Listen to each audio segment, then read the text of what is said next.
Hey friends, welcome back to the Special Kind of Motherhood podcast. Today we are going to continue talking about container gardening. In our last episode, we talked a little bit about what the benefits of it are, if it would be a good fit for you, and also the different kinds of containers that you could use if you're going to plan on growing a container garden. Today, I actually want to talk with you about the things that you will need and some of the crops that are a really good option to grow in a container garden. So stay tuned till the end. I will share with you some of my favorite crops that I actually grow in containers, and let's go ahead and get started. Hi friend, do you dream of having a garden but you don't know where to start? Do you want to switch to more natural products but feel overwhelmed by all the options? Do you believe that a holistic lifestyle would help your special needs kiddo but you're daunted by all the information out there? Welcome to the Special Kind of Motherhood podcast, where you will learn how to work towards your dream for homesteading, gardening, and holistic living in small, simple steps that won't overwhelm you. Hi, I'm Ashley. I'm a wife, Jesus follower, and mom to some amazing kids. As some of my kids began experiencing health struggles and developmental delays, I decided it was time to switch to a holistic lifestyle. I quickly became stressed out and burnt out, feeling like I needed to change everything at once. I finally realized that I had to start making one small change at a time, then build from there. I learned to walk this holistic journey in a way that works for me and my family, without stress or overwhelm or constantly feeling like I wasn't doing enough. If you're ready to hear from another mama who understands what it's like to have no time and who can help you make changes towards better health for your family in a way that works for your specific life, then this is the podcast for you. Pop in your earbuds, reheat your coffee for the third time, and let's do this. Hey mama, if you have been looking for a community that is like-minded, that is looking to start maybe a little backyard homestead, a backyard garden, any of those kind of things, but you're finding that a lot of your in-person friends just don't really share those similar interests with you, then head over to our free Facebook community and join us there, where you can share all about your gardening wins, ask questions if you're having any kind of struggles, and just grow and learn along this journey of growing your backyard garden. You can find us at bit.ly/motherhood community. That's bit.ly/motherhood community. I cannot wait to see you there.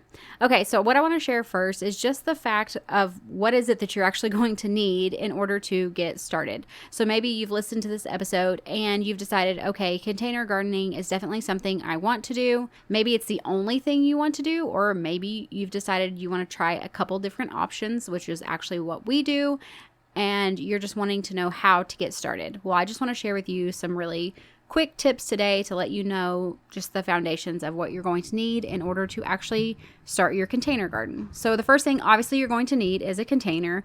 If you're not sure about what kind of container, go back and listen to the previous episode where I gave you some ideas. Also, you can obviously Pinterest container gardens. You're going to come up and it's going to pop up like tons of creative ideas for different options that you can use as well. That's a great resource in my opinion. But the main thing that you're going to need is obviously your container. And then I personally use an organic potting soil.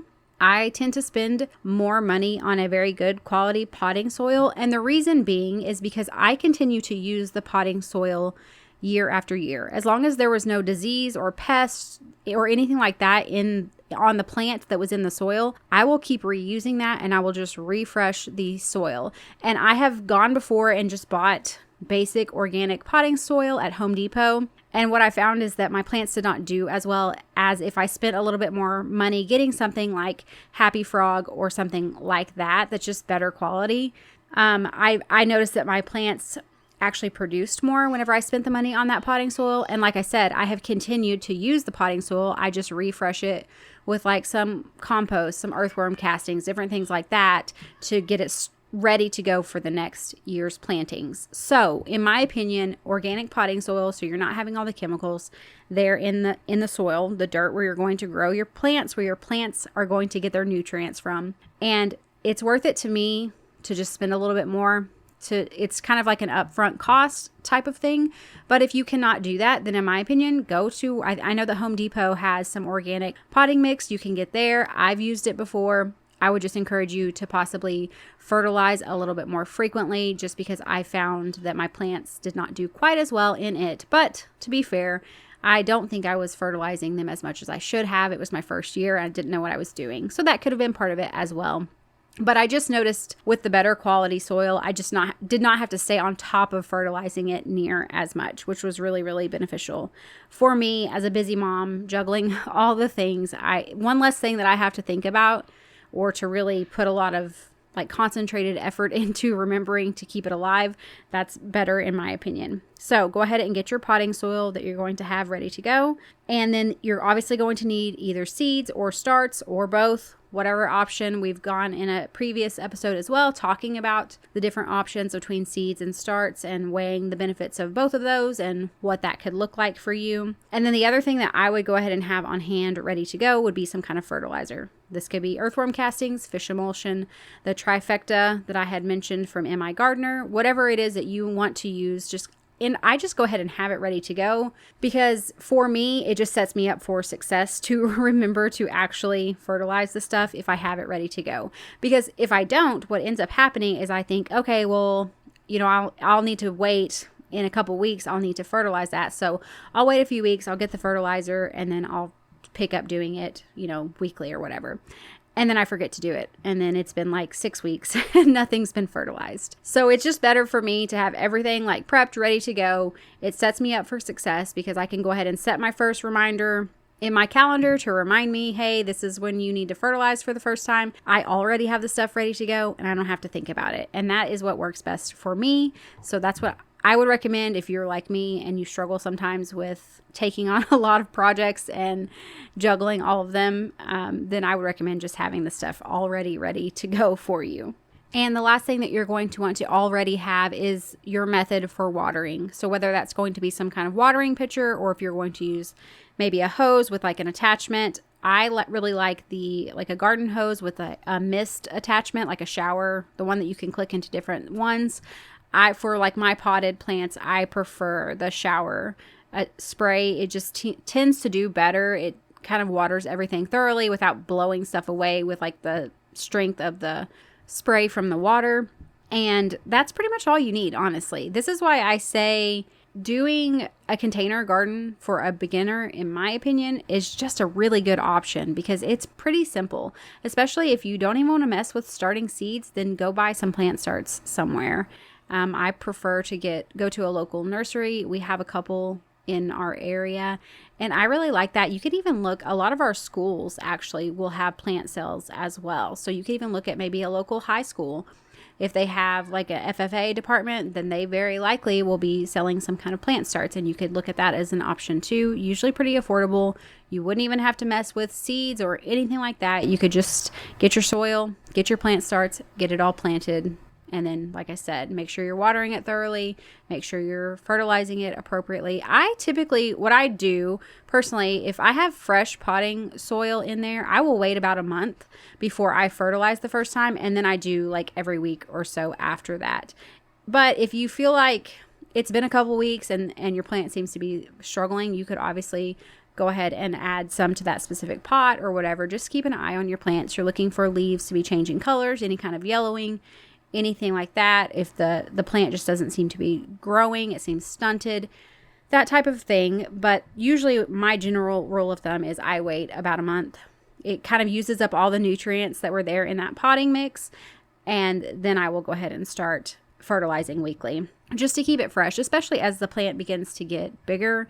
I just want to make sure that it has all of the nutrients that it needs to grow well and to produce fruit. So that's something that I do. Okay, so let's now talk about what you could plant in a container garden. And this is obviously going to vary based off of the size of container that you're using. Another thing that you're going to want to look at is how deep is the container. I don't prefer, so if it's something like certain herbs or like greens and things like that, it can be a fairly shallow container and be okay. But you really want it to be, I would say for me, I try to aim for at least 6 to 8 inches deep is what I prefer. And then the deeper you go from that, you're obviously going to be able to plant other things that require more space because they may have something like a deeper taproot. The great option about a green stalk planter is just the fact that they have different ones. They have a leaf one, which again is for things like greens and different things like that. But then they have their original one, which is actually deeper. And you can actually plant so many different things in it. They go into depth in that on their website.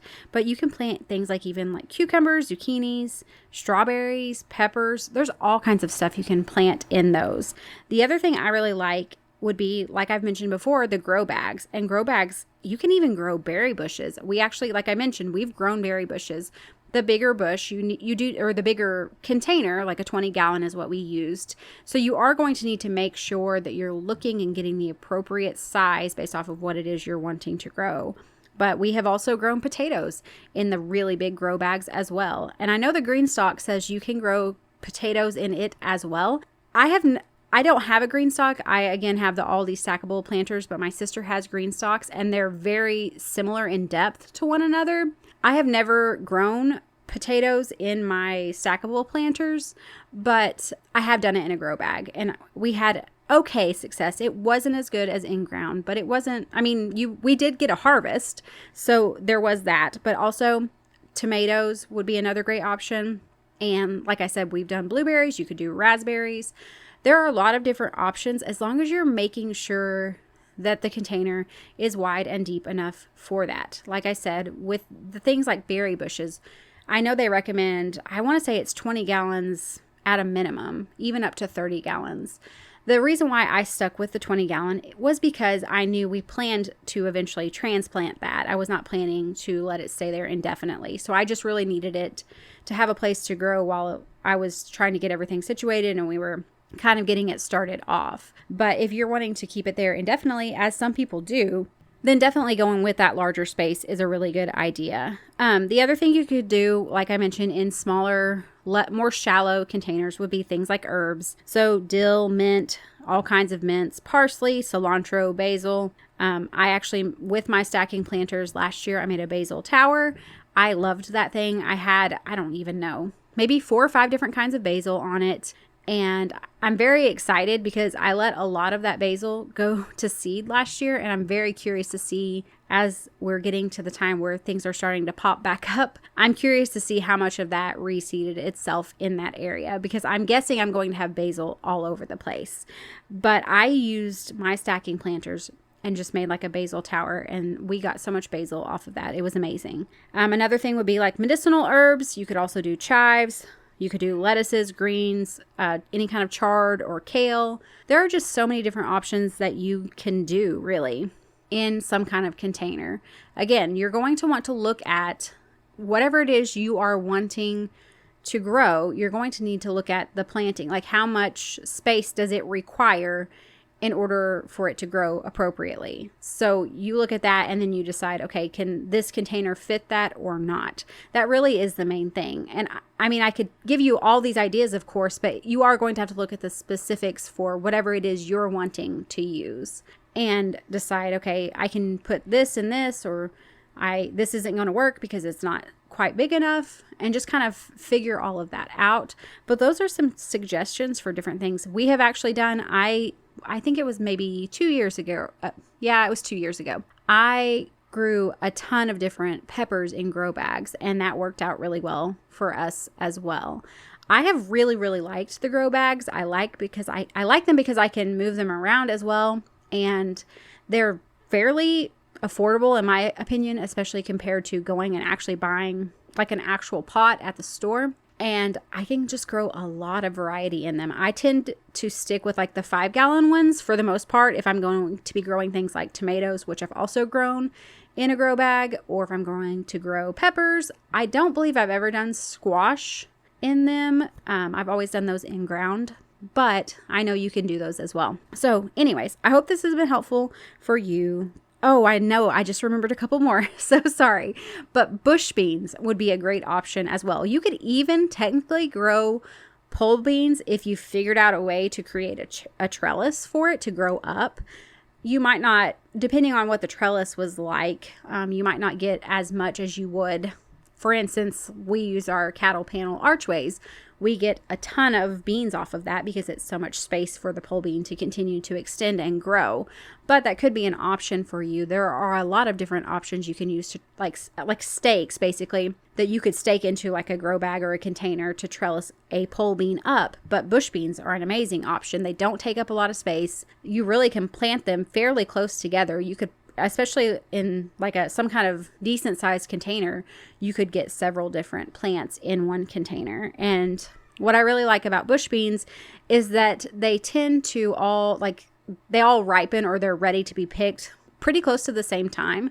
So for me, that works really well if I'm wanting to can anything or something like that, because I tend to have more at one time, which works really well for me. Whereas with like the pole beans, as we pick them, we continue just to get a continual harvest. Strawberries are a great thing as well for like a stacking container or stacking planter.